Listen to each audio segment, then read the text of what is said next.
Segunda carta de San Pablo a los Corintios.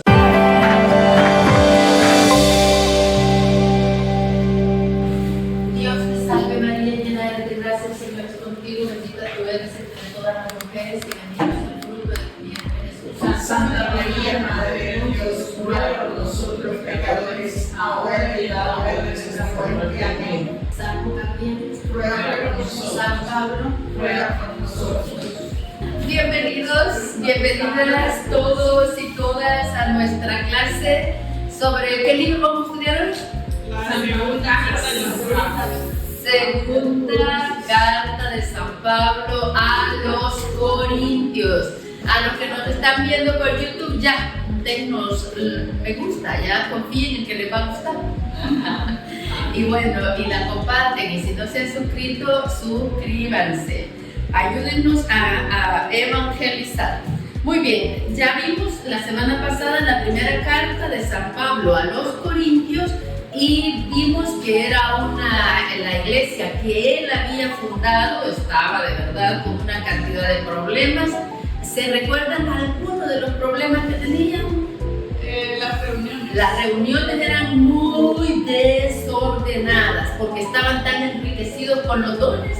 Y si, por ejemplo, todos se ponían con el don de lenguas a hablar en lenguas, pues se hacía muy desordenada la reunión y no edificaba a nadie porque nadie estaba entendiendo. Luego, ¿qué otro problema? La comida, ¿verdad? Sí podían comer lo que se ofrecía a los ídolos. Acuérdense que unos cristianos venían de la tradición judía y otros cristianos venían del paganismo. Entonces, claro que tenían diferente criterio sobre lo ofrecido a los ídolos. Uno más. Las tiranías de sexo. Así dice el versículo. La inmoralidad sexual. Estábamos en Corinto, era un puerto con cantidad de gente pasando por ahí, con mucho poder económico y o sea, en aquella época de verdad una ciudad vibrante. ¿A qué ciudad la podríamos comparar actualmente? A Las Vegas, ¿verdad? A Las Vegas, porque había juegos, había prostitución por millares, dice San Pablo. Entonces sí, quizás lo podríamos decir la ciudad del pecado, como decimos ahora de Las Vegas. Entonces vamos a empezar. Les he puesto en la pizarra. El primer día que se lo leí, pues no lo quería apuntar en la pizarra, el guión del libro, y entonces no les escribí en la pizarra la clasificación de las cartas de San Pablo. Soteriológicas, esta palabra significa salvación, ¿verdad? Para que nos acordemos. Estas cartas que estamos estudiando a los romanos, a los corintios y a los gálatas son cartas que nos hablan de la salvación, nos hablan del reino y nos evangelizan verdaderamente. Entonces estas se llaman soteriológicas, son 4. A los romanos, primera y segunda Corintios y luego a los gálatas. Siguen las cartas cristológicas. La próxima semana, primero Dios, vamos a terminar con los gálatas, las cartas soteriológicas que nos hablan especialmente de la salvación. Y vamos a entrar a Efesios, Filipenses y Colosenses, que nos va a hablar especialmente de Cristo. Que es cierto, esta frase ay, se me cruza San Jerónimo y San Agustín, que dice, desconocer la Escritura es desconocer a Cristo, ¿verdad? San Jerónimo. Entonces, vamos a conocer más de Cristo en estas cartas, precisamente por eso se llaman cristológicas. Y luego las escatológicas, que es otro término que no dominamos, ¿verdad? Suele haber lecturas escatológicas. ¿Se recuerdan con qué fiesta termina el año litúrgico de la Iglesia Católica? Cristo, Rey del universo. Ese es el último domingo del año litúrgico del tiempo ordinario. Poco antes de la fiesta de Cristo Rey y poco después de la fiesta de Cristo Rey, hay lecturas escatológicas, a mí me gusta muchísimo. Está hablando de las últimas cosas, de la muerte, de la resurrección en este caso, del juicio, del purgatorio, del infierno, del cielo. Entonces, todas estas cartas nos van a hablar de las cosas últimas, de la segunda venida, del más allá, de nuestro destino final y de las cosas últimas, así se dice, de las cosas últimas. Eso significa escatológico. Solo es la carta a los tesalonicenses, a ver si le ponemos más empeño, ¿verdad? Y luego tenemos las cartas pastorales, que también son una belleza, ¿verdad? Un pastor guiando a sus ovejas, Timoteo, Tito y Filemón. ¿Alguna pregunta? Esas son Todas las cartas de San Pablo. Sí, también voy a poner primera y segunda, que no me hubiera ayudado, ¿verdad? Pero ya las vamos a ir viendo una a una. Y respecto al guión de la carta, de la segunda carta de San Pablo a los Corintios, que vamos a estudiar hoy, pues hoy no lo escribí, pero ya nos acordamos, ¿verdad? Que siempre sus cartas las divide en tres partes. Primero el saludo, el preámbulo, luego la doctrina. Y en este caso él va a seguir tratando un poco más los problemas que tenía la iglesia de los Corintios, que trató en la primera carta. Luego, hoy va a volver a hablar de la organización de la colecta, pero más que tratarlo como una colecta, se pasa a hacer énfasis en la generosidad. Todavía estamos igual, ¿verdad? Cuando todavía no estamos convertidos, nos cuesta mucho meter la mano a la bolsa y aportar. Entonces, ahora vamos a hacer mucho énfasis en la generosidad. También hay falta de fe, ¿verdad? A veces podríamos sentir que los últimos billetitos que llevamos en la bolsa no los podemos dar porque nos vamos a quedar sin nada. Entonces también va relacionado también la falta de fe. Dios nos lo proveyó y Dios nos va a seguir proveyendo. Luego San Pablo es la carta más personal de San Pablo y aquí nos cuenta sus temores, sus aprehensiones, sus inquietudes. Y finaliza como siempre con la despedida, ¿verdad? La conclusión y la despedida. Vamos a la introducción que encontramos en nuestra Biblia de la carta. Les voy a leer un par de notas nada más. Pablo respondió con una carta escrita entre lágrimas, así lo dice él en el capítulo 2, versículo 4. Escribe entre lágrimas, en la que exigía la sumisión de la comunidad. Lo vamos a leer luego, pero ¿se recuerdan que el otro día decía yo, cómo puede uno conocer a una buena persona y creer las cosas que los chismosos le vienen a contar en mal de esta persona? Pues ahora vamos a hacer énfasis en eso porque le pasa a San Pablo, ¿verdad? Él fundó esa iglesia, lo conocen, pero luego vienen otros falsos apóstoles que él le llama irónicamente superapóstoles y hablan mal de Pablo. Y los otros se ponen a creerles y le exigen a Pablo. La propia iglesia que él fundó le exigen que les presente cartas de recomendación. Y obviamente, ¿verdad? Que San Pablo agarra pluma y empieza a responder. Eso lo vamos a ver hoy. Tito, el más capaz de los ayudantes de Pablo, fue el encargado de llevar esa carta y su misión tuvo éxito. ¿Qué dice esta carta? Lo que Pablo siente en sus dificultades con los corintios y su sufrimiento ante su falta de comprensión.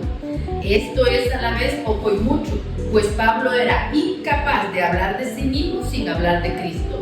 Ese hombre inquieto que aspiraba a ser comprendido y amado estaba tan compenetrado en el amor de Cristo que no podía expresar ni siquiera una sospecha o un reproche sin llegar a los discursos más profundos de la fe. Qué bueno, ¿verdad?, que hubo estos conflictos en la iglesia para que San Pablo se sentara a escribir, porque vean, 20 siglos después todavía estamos aprovechando su mensaje de salvación y su mensaje de Cristo. Entonces, eso es lo que vamos a ver en esta carta, la humildad de Pablo, la pobreza de Pablo. Estos superapóstoles pedían a las iglesias y se vendían caros. Entonces San Pablo prefería trabajar para no ser una carga para la iglesia. Y esto fue un conflicto, claro, que él empieza a defenderse, ¿verdad? Porque no les he pedido, soy menos. Entonces eso lo vamos viendo en la carta, los sentimientos de Pablo, los sufrimientos de Pablo. Y ya les digo, es la carta donde más humano se muestra y donde deja ver su debilidad y su dolor, y hace énfasis en él, y eso lo tenemos muy presente en la iglesia, que Dios escoge vasos débiles para que se vea bien el mensaje de Dios, porque si es alguien tan potente, podríamos decir, bueno, ¿quién es quién, verdad? En cambio, en vasos débiles se muestra claro el mensaje de Jesús. Muy bien, entramos entonces a la lectura de la segunda carta a los Corintios por el capítulo 1, del 1 al 7, porque es el saludo. Capítulo 1, versículo 1. Pablo, apóstol de Cristo Jesús por voluntad de Dios, y el hermano Timoteo saludan a la iglesia de Dios que está en Corinto, y a los santos que viven en toda Acaya. Reciban gracia y paz de Dios nuestro Padre y de Cristo Jesús el Señor. Bendito sea Dios del que viene todo consuelo. Bendito sea Dios, Padre de Cristo Jesús nuestro Señor, Padre lleno de ternura, Dios del que viene todo consuelo. Versículo 4. Él nos conforta en toda prueba, para que también nosotros seamos capaces de confortar a los que están en cualquier dificultad mediante el mismo consuelo que recibimos de Dios. Pues en la misma medida en que los sufrimientos de Cristo recaen abundantemente sobre nosotros, el consuelo de Cristo también nos llega con mayor abundancia. Si tenemos sufrimiento, también tenemos consuelo. Y nosotros también debemos de ser consuelo para otras personas que tienen sufrimientos. Todos en esta vida tenemos sufrimientos, pero nosotros tenemos la alegría de contar con el consuelo de Cristo. Versículo 6. Estas pruebas nuestras son para consuelo y salvación de ustedes. Y de igual modo nuestro consuelo será consuelo para ustedes cuando tengan que soportar los mismos sufrimientos que ahora padecemos nosotros. Si ustedes comparten nuestros sufrimientos, también compartirán nuestro consuelo. Se lo decimos y lo esperamos con mucha firmeza. Y en el versículo 11 dice, siempre que ustedes nos ayuden con sus oraciones, en Él hemos puesto nuestra esperanza y Él seguirá amparándonos. Si ponemos nuestra esperanza en Dios, Él siempre va a seguir amparándonos. No sabemos cuánto tiempo vamos a tardar nosotros en tener la madurez necesaria que debemos de tener desde este sufrimiento, ¿verdad? Porque me recordé hoy de un documental de Madre Teresa de Calcuta y ella estuvo en la noche oscura, o sea, que significa que no tuvo gozos en la oración o en el Señor por 50 años. Eso es fe. 50 años ella no sintió gusto, sabor, gozo en la oración, en la alabanza, en el trabajo, en la entrega, en la misión, en nada, y perseveró en la fe. Eso es lo que nosotros tenemos que comprender, ¿verdad? Que hay un tiempo que Dios tiene previsto. Como ¿cuántos años tardó Santa Mónica orando por la conversión de San Agustín? Todas las mamás se saben esto. 30 años. Entonces, pero vean qué conversión. También es otro santazo de la iglesia que nos ha dejado mucha sabiduría. Entonces, Dios sabe el tiempo. Nosotros hay que seguir orando con fe. Luego, en el capítulo 2, versículo 6, nos habla de la reprensión, el arrepentimiento y el perdón. Y esto a mí me recuerda también a las mamás, ¿verdad? Las mamás reprenden a los hijos, les insisten que no hagan esto. Pero cuando el hijo ya lo ha hecho y se arrepiente, ¿qué hacen las mamás? ¿Verdad? Perdonarlo, consolarlo. Estamos hablando de un niño pequeño que le dice, no corras, te vas a caer, se cae. Y entonces llora, ¿Y qué hace la mamá? Consolarlo, ya no le sigue regañando, sino consolarlo. Es la misma metodología de San Pablo acá. Lo vamos a leer capítulo 2 desde el versículo 4. En efecto, les escribí profundamente preocupado y afligido y hasta con lágrimas. No quería causarles tristeza, sino que se dieran cuenta del amor inmenso que les tengo. Si alguno ha causado pena, no es a mí a quien ha molestado, sino a todos ustedes. Y tampoco quisiera exagerar. Acuérdense que en la primera carta mandó incluso que sacaran, ¿verdad?, al que estaba viviendo con su madrastra, conviviendo con su madrastra. Entonces ahora le dice, ya le basta la reprensión que recibió de la comunidad. Yo hago alusión, les recuerdo ese ejemplo, ¿verdad? Pero él no está hablando directamente, sino de todos los conflictos de inmoralidad que había en la iglesia. Y dice, ya le basta la reprensión que recibió de la comunidad. Ahora es mejor que lo perdonen y le den ánimo. Cuando ya una persona ha comprendido, San Pablo aquí espera el arrepentimiento. No es que lo vamos a alcahuetear, ok, pues ven, está bien, sé cómo tú quieres ser, no. Sino que ya ha visto el arrepentimiento, ya ha visto la conversión y entonces dice, ahora es mejor que lo perdonen y le den ánimo. Así que es una pedagogía muy de familia, ¿verdad? Y en el versículo 14 encontramos, gracias sean dadas a Dios, que siempre nos lleva en el cortejo victorioso de Cristo y que por nuestro ministerio difunde por todas partes su conocimiento cual fragancia de incienso.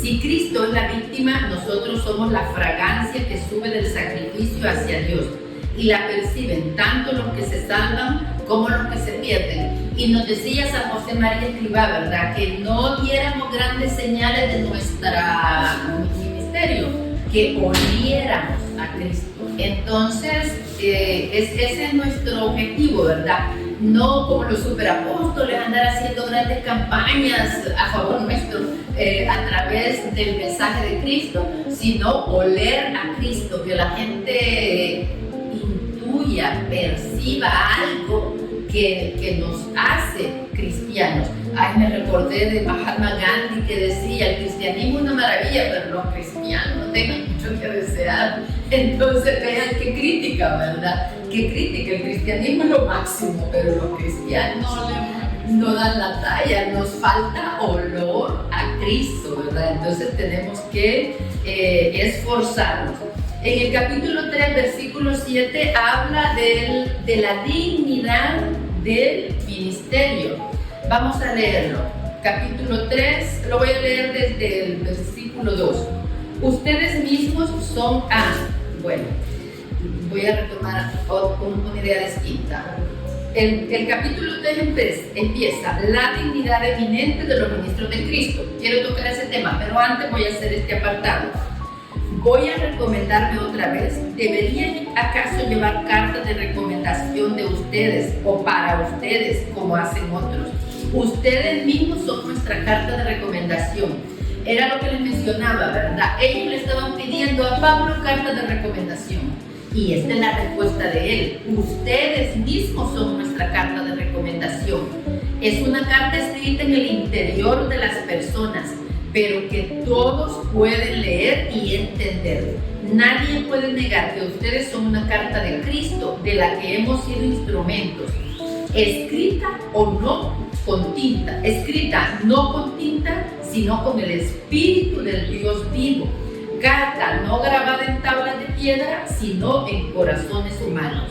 Por eso nos sentimos seguros de Dios gracias a Cristo. Nuestra capacidad nos viene de Dios. Hay otro verso, ¿verdad?, que dice, Dios no llama a los capacitados, capacita a los que llaman. Así que si nosotros tenemos un llamado, hay que ir agarrados de la mano de Dios y confiar en el que Él nos va a capacitar.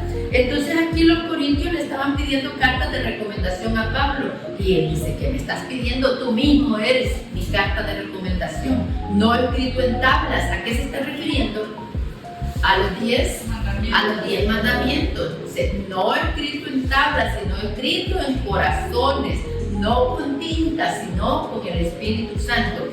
Entonces nosotros también tenemos que plantearnos, y yo soy una carta de recomendación del cristianismo, y yo soy buena carta de recomendación de Cristo, y las que somos marianas, ¿verdad? Y yo soy buena carta de recomendación de María, incluso en los valores familiares, ¿verdad? Yo soy la oveja negra, o soy una buena carta de recomendación de mi mamá, de mi papá, de mi familia, de mis hermanos. Cuando llegamos a la universidad, los menores, ¿verdad? Que ya han pasado por ahí los hermanos mayores y ya tienen un criterio a favor o en contra de los maestros. A veces las mejores cartas de recomendación, ¿verdad?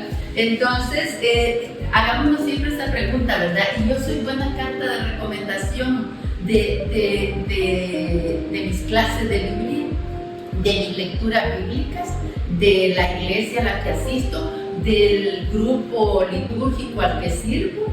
Si proclamo la palabra, soy buena carta de recomendación de los proclamadores de la palabra. O si somos ministros de la Sagrada Comunión, soy buena carta de recomendación de este ministerio litúrgico. O si somos del coro, que tanta mala fama nos hacen a los del coro. Y entonces soy buena carta de recomendación del coro. Vean todos esos de este pequeño apartado, ¿verdad? Podemos hacer todas esas preguntas a nosotros mismos. No andamos evaluando al prójimo, sino a nosotros mismos. Bueno, en el 3.7, que era el que iba a empezar, cuando se dieron leyes grabadas en tablas de piedra, ese ministerio que lleva a la muerte fue rodeado de gloria. Acuérdense que lo que nos explicó el Romano, ¿verdad? Que la ley, las leyes, lo que marcaban eran las faltas, ¿verdad? Y nosotros lo que tenemos que remarcar es el amor. Y los israelitas no podían fijar su mirada en el rostro de Moisés a causa de su resplandor, aunque era fugaz. Versículo 8. ¿Qué gloria tan grande no les esperará entonces a los que comuniquen el Espíritu? Si tan grande fue el ministerio que llevaba la condenación, está hablando de las leyes, que solo había sanciones, ¿no lo será mucho más todavía el que nos hace justos? Es algo tan glorioso bajo ese aspecto que la gloria de otro ministerio no era nada en comparación. Que este ministerio de gloria pasajera, si el nuestro permanece en la gloria. Y en el versículo 17 nos dice, el Señor es Espíritu, y donde está el Espíritu del Señor hay libertad. Y nosotros tenemos que recordar esto, ¿verdad? Somos libres en el amor, somos libres en el darnos en amor a toda la comunidad en la que servimos. Estamos en el capítulo 3, versículo 18. Todos llevamos los reflejos de la gloria del Señor sobre nuestro rostro descubierto, cada día con mayor resplandor, y nos vamos transformando en imagen suya por ser esta la obra del Señor Espíritu. Qué hermosas palabras, ¿verdad? Nos dan ánimo. Qué bonito cuando tenemos predicaciones que nos hacen salir gozosos, alegres, esperanzados. Y estos versículos de verdad que nos dan mucha esperanza. Pero este tesoro, dice San Pablo en el capítulo 4, lo llevamos en vasos de barro. Capítulo 4, versículo 1. Ese es nuestro ministerio. Y como lo tenemos por gracia de Dios, no nos desanimamos, no callamos por falsa vergüenza, no andamos con rodeos, ni desvirtuamos la palabra de Dios manifestando la verdad. Merecemos ante Dios que cualquier conciencia humana nos apruebe. Este tema de la conciencia también es uno de los temas muy profundos en la teología moral, ¿verdad? Que tengamos una conciencia formada, una conciencia verdadera. Hay mucha gente que dice, yo duermo bien porque tengo la conciencia tranquila. Pero la pregunta es, ¿qué tipo de conciencia tienes? Puedes tener una conciencia falsa y por eso duermes tan bien. Pero no pasa de ser un dicho, ¿verdad? Aquí San Pablo nos saca este tema de la conciencia. Merecemos ante Dios que cualquier conciencia humana nos apruebe. Y me había olvidado de ir leyendo las notas a pie de página. Vamos a la nota a pie de página del capítulo 4, versículo 1. Podemos reunir aquí algunos rasgos del retrato del apóstol esbozado por Pablo. No nos dejamos abatir, no ocultamos lo que nos parecía humillante en la palabra de Dios y no le dimos vueltas. Solo somos servidores de ustedes, la humildad de Pablo, ¿verdad? A medida de que la persona es más humilde, es más abierta a sus debilidades. Que los hombres descubren en nosotros la gloria de Dios, la que resplandece en el rostro de Cristo. No vamos a resplandecer nosotros, ¿verdad? Sino el mensaje de Dios. Nos acompaña la muerte de Jesús para que su vida se manifieste también en nosotros. Creemos y por eso hablamos. Esto es bien importante, ¿verdad? Creer la palabra, vivirla y luego hablarla si es necesario. Pero si vivimos la palabra, ese es el mejor testimonio. Llevamos este tesoro en vasos de barro. Dios, por lo general, se sirve de instrumentos muy limitados para llevar a cabo su obra. En verdad, las personas somos bastante limitadas en relación a Dios, ¿verdad? Entonces, ahí también es una gracia de Dios el que nos haga el llamado y nos elija para servir en un ministerio y tatuarnos en la conciencia esta palabra, ¿verdad? Servir. Estamos llamados para servir, para construir su iglesia. En el versículo 5 dice: no nos pregonamos a nosotros mismos, sino que proclamamos a Cristo Jesús como Señor y nosotros somos servidores de ustedes por Jesús. A veces hacemos equipo con el párroco, ¿verdad? Para servir. Y muchas veces nadie le dice gracias a nadie, porque como estamos sirviendo en equipo, cada uno hace su parte y no nos estamos sirviendo los unos a los otros. Qué bonito que demos las gracias, por supuesto. No siempre nos agrada que nos den las gracias, pero no nos estamos sirviendo los unos a los otros, ni estamos sirviendo al líder del equipo o del ministerio, estamos sirviendo a Dios. Entonces, cada dedito que nosotros movemos, lo movemos por la iglesia, lo movemos por la comunidad, lo movemos por Dios. No tiene el párroco que estar insistiendo en darnos las gracias y alabándonos en público y pasándonos adelante durante la misa más llena para mostrarnos y felicitarnos. No. Si no nos dan las gracias, mejor, porque es Dios el que nos lo toma en cuenta. En el versículo 7 dice: con todo, llevamos este tesoro en vaso de barro, para que esta fuerza soberana se vea como obra de Dios y no nuestra. Nos sobrevienen pruebas de toda clase, pero no nos desanimamos. Estamos entre problemas, pero no desesperamos, igual que nosotras, ¿verdad? Somos perseguidos, pero no eliminados, derribados, pero no fuera de combate. Siempre se nos insiste en la iglesia, ¿verdad? El que estemos en la comunidad, el que estemos sirviendo, perseverando, no nos quita la cruz de Cristo. Entonces todos tenemos dificultades familiares en la comunidad, en el trabajo. Y esta debe de ser nuestro versículo, ¿verdad? Estamos entre problemas, pero no desesperamos, porque esperamos en Dios. Desesperar es lo contrario de esperanza, ¿verdad? Desesperanza. Y así como siempre le estamos pidiendo a Dios, auméntame la fe, también pidámosle, auméntame la esperanza, para estar confiado en que Él esté en control y Él sabe cuándo y cómo va a rescatarnos. Somos perseguidos, pero no eliminados, derribados, pero no fuera de combate. Dice el versículo 10: por todas partes llevamos en nuestra persona la muerte de Jesús, para que también la vida de Jesús se manifieste en nuestra persona. Luego en el versículo 13 dice: tenemos el mismo don espiritual de fe que tenía el que escribió. Creí y por eso hablé. Para finalizar el capítulo 4, en el versículo 16 nos dice: esperamos nuestra casa del cielo. Por eso no nos desanimamos, al contrario, aunque nuestro exterior esté decayendo, el hombre interior se va renovando de día en día en nosotros. qué bueno tener esta gracia, ¿verdad? De que aunque nuestro cuerpo va decayendo porque se va deteriorando, nos empiezan a fallar algunas piezas, ya nos empiezan a fallar algunas piezas. Entonces nos empiezan a tronar otras. Qué bueno, ¿verdad? Que vamos decayendo nosotros, pero nuestro espíritu va siendo más sabio, más fuerte, más sano. Y en las explicaciones encontramos, Pablo acaba de reafirmar su fe. Por algunos momentos nos confía lo que siente en sí mismo, enfrentado como está a miles de peligros y oposiciones.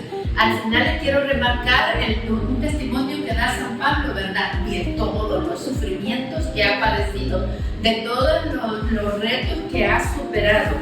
Y aquí nos dice, el exterior, el hombre interior.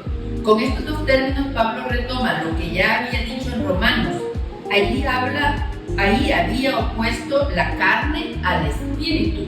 Así como aquí opone nuestro exterior al hombre interior. Con frecuencia en las predicaciones escuchamos, ¿verdad? El hombre viejo y el hombre nuevo.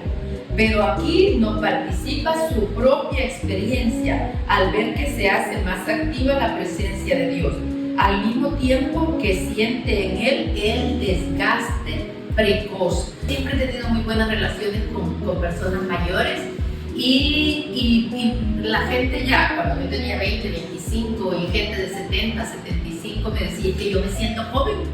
Es que el espíritu es joven, el espíritu no envejece. Entonces, si nosotros estamos alimentando nuestro espíritu, nos vamos a sentir jóvenes, aunque ya nos vayan fallando algunas partes.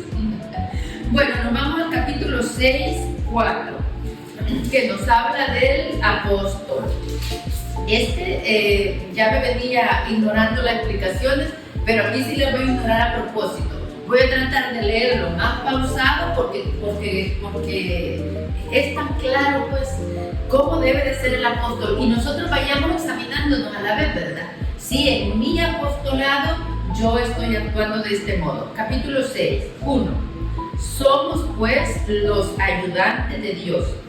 Y ahora les suplicamos que no hagan inútil la gracia de Dios que han recibido. Dice la Escritura: en el momento fijado te escuché, en el día de la salvación te ayudé. Este es el momento favorable, este es el día de la salvación. Nos preocupamos en toda circunstancia de no dar a ningún pretexto para criticar nuestra misión. Al contrario, de 1000 maneras demostramos ser auténticos ministros de Dios que lo soportan todo. Las persecuciones, las privaciones, las angustias, los azotes, las detenciones, las oposiciones violentas, las fatigas, las noches sin dormir y los días sin comer. Por cualquier circunstancia que haya sido, creo que cualquiera de nosotros también, ¿verdad? Ha pasado noches sin dormir, ha pasado, días sin comer, esperemos que no, ¿verdad? Pero horas sin comer, seguro que sí, y algunas privaciones, azotes, a las que son madres y a los padres nunca les faltan angustias, ¿verdad? Persecuciones, privaciones. Entonces, ese es nuestro apostolado, el apostolado en la familia. Versículo 6. Procedemos con integridad, conocimiento, espíritu abierto y bondad, impulsados por el Espíritu Santo y el amor sincero, con las palabras de verdad y con la fuerza de Dios, con las armas de la justicia, tanto para atacar como para defendernos. A medida que yo voy leyendo, pasan por mi mente personas que conozco y que de verdad se corresponden a esta descripción. Entonces, cuando servimos en la iglesia con integridad, de verdad es un verdadero apostolado. Unas veces nos honran y otras nos insultan. Eso nos pasa a los que servimos. Recibimos tanto críticas como alabanzas. Pasamos por mentirosos aunque decimos la verdad, por desconocidos aunque nos conocen. Nos dan por muertos pero vivimos. Se suceden los castigos, pero no somos ajusticiados. Nos tocan 1000 penas y permanecemos alegres. Somos pobres y enriquecemos a muchos. No tenemos nada y lo poseemos todo. Vean, esta es la gracia del apostolado, ¿verdad? Cuando estamos desanimados, siempre podemos venir a la Escritura a buscar paz y consuelo, porque vean acá cuando el apostolado nos pesa, ¿verdad? Y si leemos estos versículos, pues nos damos cuenta que no somos la única persona que sufre. A veces nos ensimismamos, hoy que está de moda el victimismo, ¿verdad? Me paso la novela de que yo soy la más maltratada, la más odiada, la más todo. Y la realidad es otra. Abrimos la puerta al mundo y vemos que otros están en peores circunstancias y pues hay que orar unos por los otros, pero este es el apostolado. Y luego vamos a pasar al versículo 7, que también San Pablo nos va abriendo su corazón, ¿verdad? Capítulo 7, versículo 1. Teniendo pues tales promesas, queridos hermanos, purifiquémonos de toda mancha del cuerpo y del espíritu, haciendo realidad la obra de nuestra santificación en el temor de Dios. Háganme un lugar en su corazón. Háganos un lugar entre ustedes. De nadie hemos abusado, a nadie hemos rebajado, a nadie hemos estafado. Qué hermoso que podamos decir esto de nosotros mismos, ¿verdad? A nadie hemos rebajado. Ahora sí voy a leer la explicación. Capítulo 7, versículo 2. Háganos un lugar. Aquí se revela el lado afectivo de Pablo. Este infatigable misionero, nunca vencido ni descorazonado, era sin embargo muy sensible. Pablo recuerda el incidente del cual hablamos en la introducción, después de la carta de Pablo, que debió haber sido muy dura.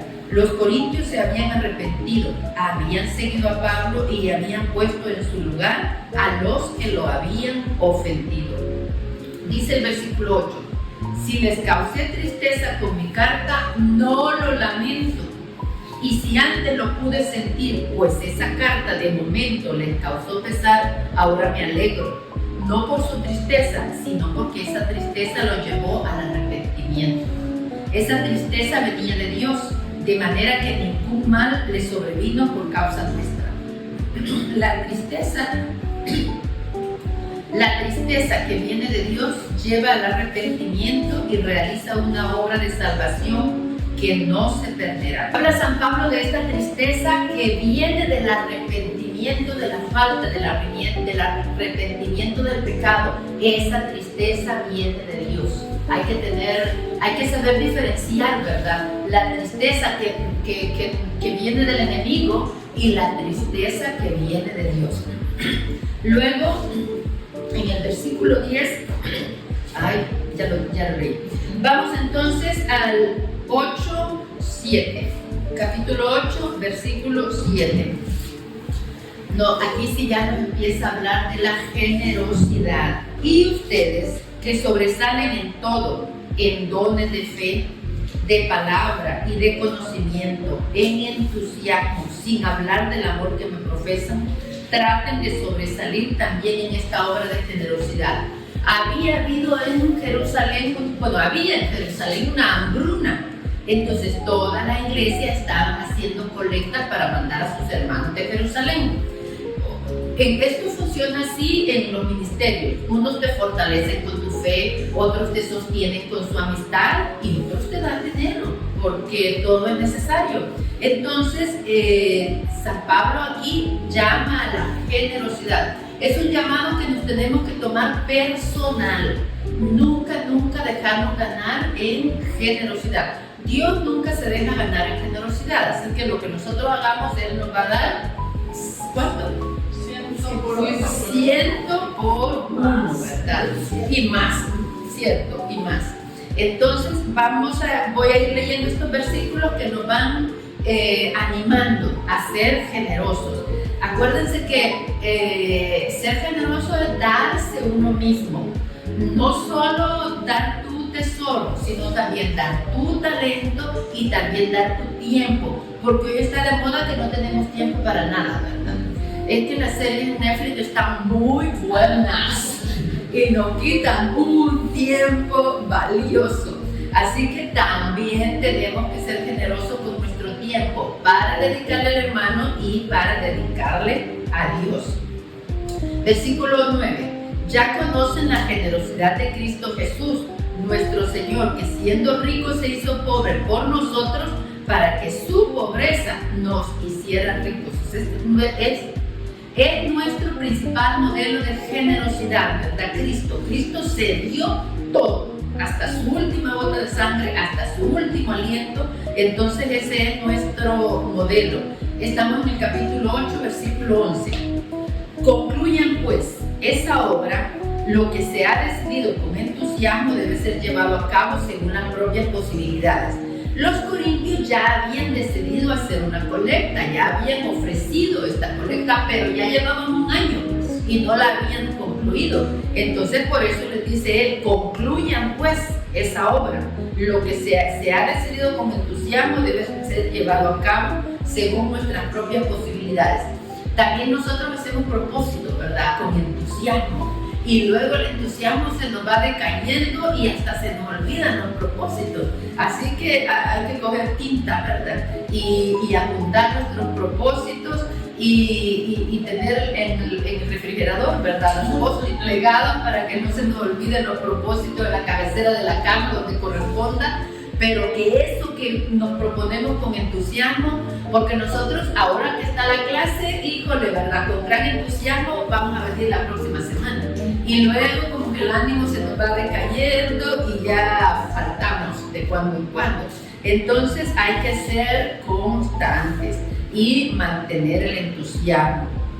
Si hay entusiasmo, cada uno es bien recibido con lo que tenga y a nadie se le pide lo que no tiene. Así es nuestra familia eclesiástica, ¿verdad? A nadie se le pide lo que no tiene. No se trata de que otros tengan abundancia y que a ustedes les falte, sino de que haya igualdad. Y mucha gente que le lanza críticas a Dios e insultos incluso, dice, bueno, Dios puede terminar con el hambre en el mundo, ¿por qué no termina? Porque los que tienen mucho tienen que ablandar ese corazón, ¿verdad? Y ayudar a los que tienen poco. Ese es el plan de Dios. Que el que tiene le dé, el que tiene en abundancia le dé al que le falta. En el versículo 14, ustedes darán de su abundancia lo que a ellos les falta, y ellos a su vez darán de lo que tienen para que a ustedes no les falte. A veces los valores espirituales es lo que más necesitamos y la mayor riqueza. Entonces también si te dan dones espirituales, ahí te igualas. Yo di dones materiales, pero recibí dones materiales y a todos nos sobreabunda. Luego vamos a ir al versículo 20, 8:20. Así lo dispusimos, para que nadie tenga sospechas respecto a estas sumas importantes que estamos manejando, pues procuramos que todo sea limpio, no solo ante Dios, sino también ante los hombres. Cuando toda esa colecta que él está llamando la generosidad, se ve que es una gran suma, se ve que es una gran cantidad, y que han escogido, va a ir Tito, va a ir Lucas, y han escogido a alguien más que no menciona, pero que ha sido escogido porque la comunidad confía en él, que va a entregar esa gran suma. Y a mí me gustó mucho esta parte porque dice, procuremos que todo sea limpio ante Dios y ante los hombres.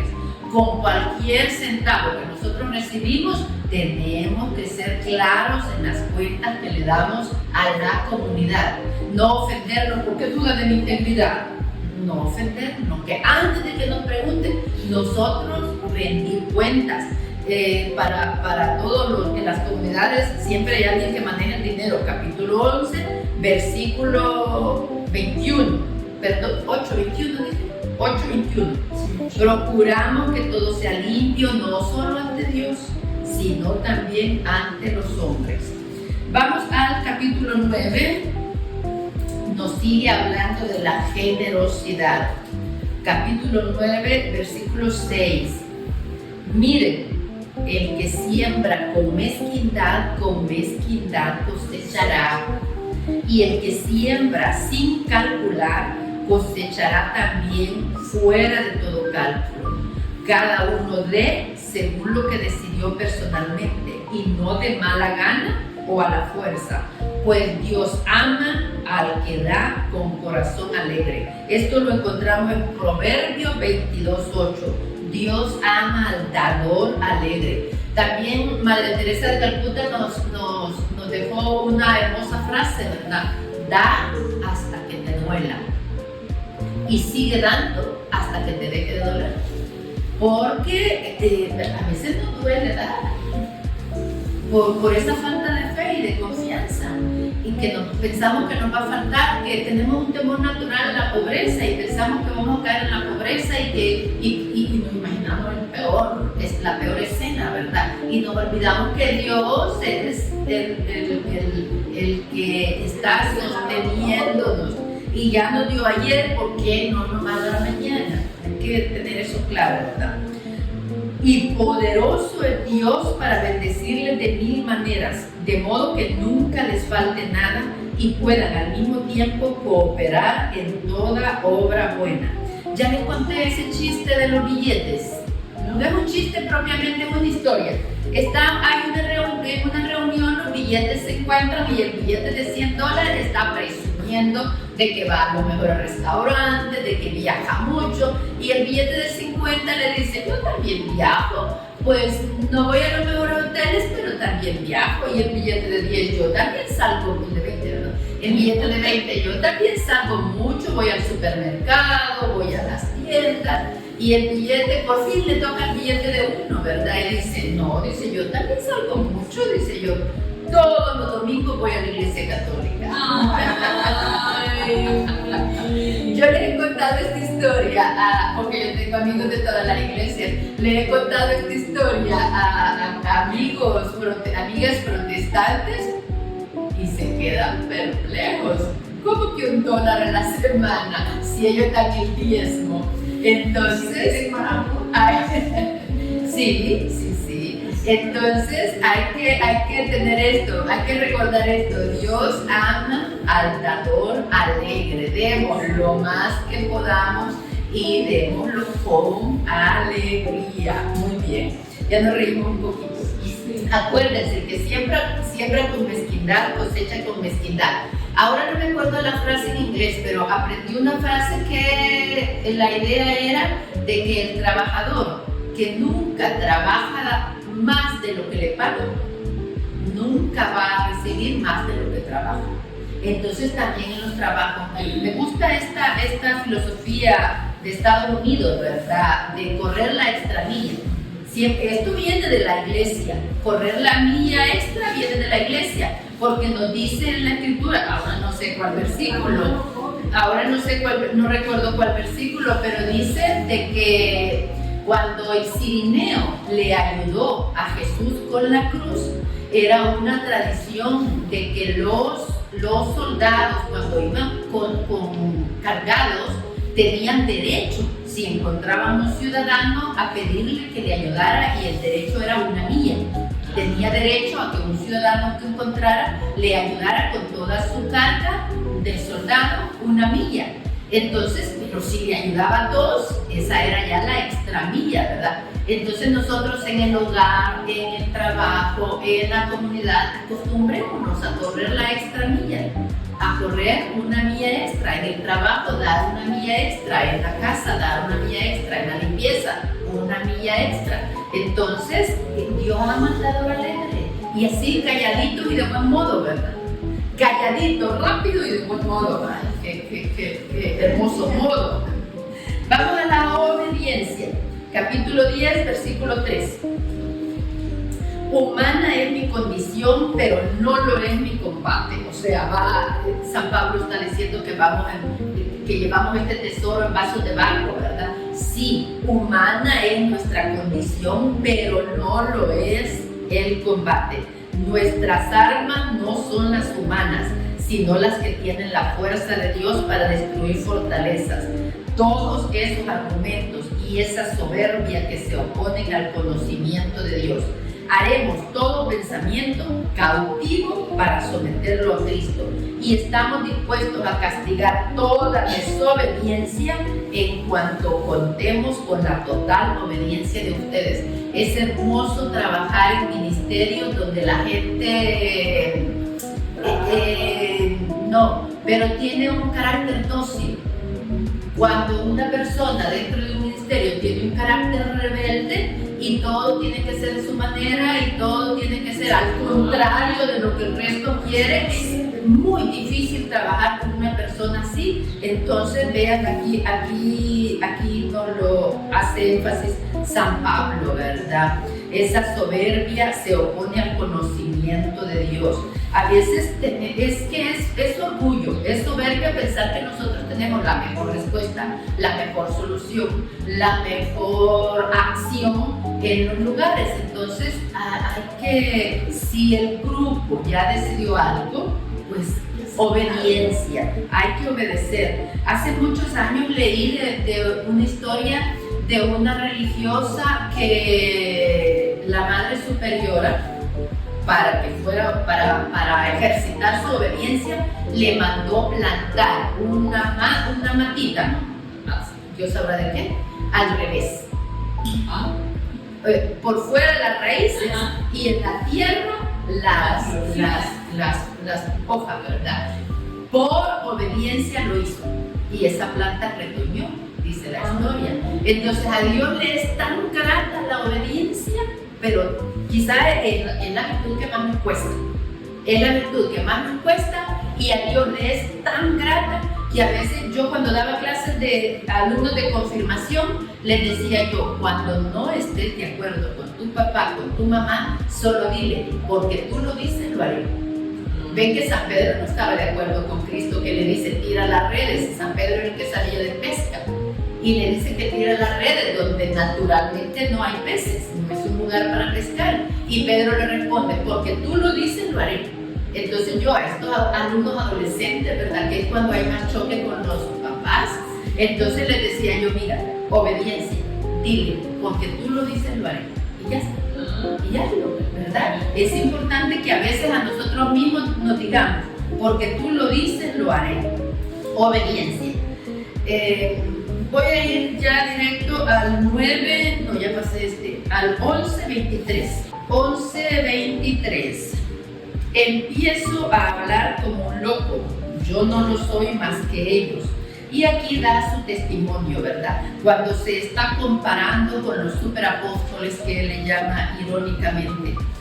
Les dice estos falsos profetas. En el capítulo 11, versículo 13 los describe. En realidad son falsos apóstoles, engañadores disfrazados de apóstoles de Cristo.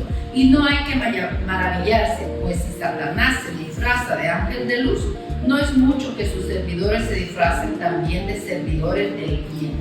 Y contraponiéndose a ellos da su testimonio. Mas por mis numerosas fatigas, empiezo el versículo 23. Empiezo a hablar como un loco, yo no soy más que ellos, más por mis numerosas fatigas, más por el tiempo pasado en cárcel, mucho más por los golpes recibidos y por las muchas veces que me encontré en peligro de muerte. 5 veces fui condenado por los judíos a los 39 azotes. 3 veces fui apaleado. 1 vez fui apedreado. 3 veces naufragué. Y 1 vez pasé un día y una noche perdido en alta mar. Viajes frecuentes, peligros de ríos, peligros de bandidos, peligros por parte de mis compatriotas, peligros por parte de los paganos, peligros en la ciudad, peligros en lugares despoblados, peligros en el mar, peligros entre falsos hermanos, trabajos y agotamiento, con noches sin dormir, con hambre y sed, con muchos días sin comer, con frío y sin abrigo. ¿Quién se puede comparar con la fatiga de San Pablo? Y nosotras que nos quejamos por un miedo, la verdad es que hay que leer mucho a San Pablo, ¿verdad? para ver cuántas fatigas padeció por el apostolado. Y en el capítulo 12, número 7, como si todo esto que nos ha contado fuera poco, hay una cosita más. 12:7, y precisamente para que no me pusiera orgulloso después de tan extraordinarias revelaciones, está hablando en el versículo 2, está hablando de que fue arrebatado. Lo leo mejor, 12:2. Sé de un cierto creyente, el cual hace 14 años fue arrebatado hasta el tercer cielo. Si fue con el cuerpo o fuera del cuerpo, eso no lo sé, lo sabe Dios. Y sé que ese hombre, sea con cuerpo o fuera del cuerpo, no lo sé, Dios lo sabe. Fue arrebatado al paraíso, donde oyó palabras que no son para el oído y que nadie sabría expresar. Podrías sentir orgullo pensando en ese hombre, pero en cuanto a mí, solo me gloriaré de mis debilidades. De eso viene hablando. Y ya decía yo, como si todo aquello que acabo de leer no fuera poco, dice, y precisamente para que no me pusiera orgulloso después de tan extraordinarias revelaciones, me fue clavado en la carne un aguijón verdadero delegado de Satanás, cuyas bofetadas me guardan de todo orgullo. 3 veces rogué al Señor que me lo alejara, pero me dijo, te basta mi gracia, mi mayor fuerza se manifiesta en la debilidad. O sea, además de todas esas faenas que él pasaba, de todas esas fatigas, llevaba un malestar del cuerpo. Iba con San Lucas a la par, así que parece que no era alguna enfermedad que tuviera medicina en esa época. Entonces, no sabemos. Los estudiosos se ponen a especular qué pudo ser, pero no sabemos cómo. También tenemos curiosidad, ¿verdad?, de saber qué escribía Cristo en el suelo. No sabemos. También tenemos curiosidad, qué aguijón habrá tenido en la carne San Pablo. Se especula que puedan ser tentaciones debido a su rígida educación judía, pero no se sabe, no sabemos. Y ya para terminar nos vamos al capítulo 13, versículos 11 y 14, que por supuesto ya la despedida, ¿verdad? Finalmente, hermanos, estén alegres, sigan progresando, anímense, tengan un mismo sentir y vivan en paz. Y el Dios del amor y de la paz estará con ustedes. La gracia de Cristo Jesús, el Señor, el amor de Dios y la comunión del Espíritu Santo estén con todos ustedes. Y terminamos, ¿verdad? Recordémonos que la idea de esta clase es que luego podamos estudiar con mayor gusto y facilidad el libro. Solo tiene 13 capítulos. Encendemos el audio en el YouTube y lo vamos leyendo 10 minutos diarios. Así es más seguro porque como nos va guiando la voz, nos distraemos menos. Perfecto, muchísimas gracias. Ya saben que no den me gusta, compartan, se suscriban. Sí. Dios te salve María, llena eres de gracia, el Señor es contigo, bendita tú eres entre todas las mujeres y bendito es el fruto de tu vientre, Jesús. Santa María, Madre de Dios, ruega por nosotros pecadores, ahora y en la hora de nuestra muerte. Amén. Santa María, esperanza nuestra y clave del Señor, Ruega por nosotros. Que Dios les bendiga.